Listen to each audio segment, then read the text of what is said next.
జగిత్యాలలో మాజీ మంత్రి జీవన్ రెడ్డి కీలక వ్యాఖ్యలు. రేవంత్ రెడ్డి పీసీసీ అధ్యక్షుడిగా ఉన్నప్పుడు పార్టీ మారిన ఎమ్మెల్యేలను రాళ్లతో కొట్టమని చెప్పాడు. కానీ నేను ఓట్లతో కొడదామని చెప్తున్నాను. నా గొంతు కొడదామని చూస్తున్నారు. నా గొంతు కొయ్యాలంటే ముందు భుజాల లాంటి నా కార్యకర్తలను దాటి రావాలి. జీవితం అయిపోయే ముందు నాకు దుఃఖం తెప్పించారు మాజీ మంత్రి జీవన్ రెడ్డి. జీవన్ రెడ్డి మెడ కొయ్యాలని ముందు భుజాలు దగ్గొట్టాలి. తల్లి ఇలా మెడ నా గొంతు కొయ్యాలంటే ఏం చేయాలి? నా భుజాలను దగ్గొట్టాలి. నా భుజాలెవరు? మహేష్, రాజశేఖర్, పులిరామ టోటోళ్ళు అని చెప్పి అంటున్నా. ఈ టోటల్ 30 మంది ఉన్నారు. ఈరోజు 30 మంది ఉన్నారు తల్లి అంటున్నా. నా కాలు చేతులు నరికి మంత్రం మీద వండ పెడతాది న్యాయమేనాడమ్మా?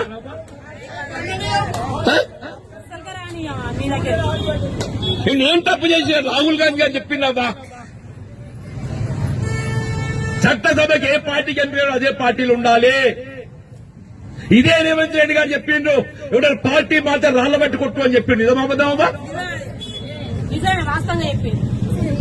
పోయిన ఎలక్షన్లప్పుడు రేవంత్ రెడ్డి గారు ఏదిస్తున్నదో వారసే పీసీసీ అధ్యక్షుడుగా ఎవడ ఒక పార్టీకి లేచి ఇంకో పార్టీకి మారితే, పార్టీ ఫిరాయిస్తే రాళ్లతో కొట్టండి, రాళ్లతో కొట్టండి చెప్పి పిలిపించిన నిజమవుతుందండి.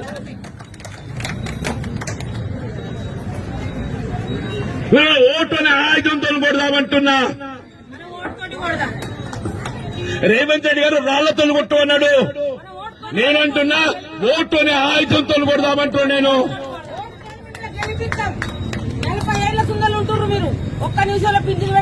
మన చేకూర్తి ఏదైతుందో రాజు దొంగలు పడ్డట్టు ఏదైతుందో ఎత్తుకపోయిందమ్మా. సంటి పొలంలో గద్ద తనకపోయిందమ్మా.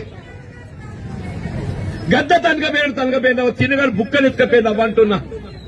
తిన ముందు పల్లె విజయించిందమ్మా.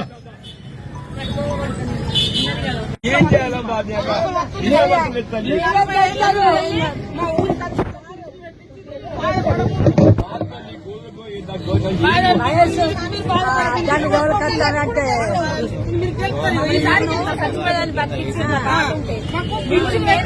అగ్గి వల్ల కలిసి పింఛన్ ఇంకా యాదుకుంది 25 ఏళ్ల కింద.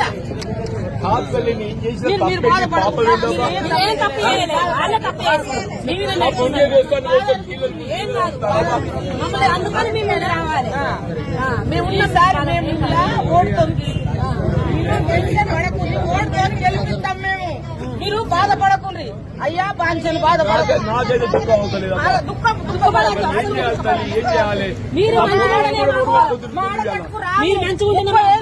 కొడుకు బాధపడుతుంది. నిన్న బాగా బాధపడ్డాడు. మీరు బాధపడకుండా అయ్యా. మేము గెలిపిస్తాం. ఈసారి గెలిపిస్తాం. మీరు బాధపడకుండా, అస్సలు బాధపడకుండా. 40 ఏళ్ళ మీ రాజకీయ దుఃఖాలు ఎక్కడ ఉన్నాయా? మీరు ఉండాలి. తుప్పులు మొన్నటి 40 ఏళ్ళ కాపాడి అక్కడ తరాదులు గుందుకున్నాం. మీ దగ్గర కష్ట పోలీసులను కూడా బయలుచ్చారు. మాకు అన్ని తెలుసు. మీరు బాధపడకుండా, అస్సలు బాధపడ సరే.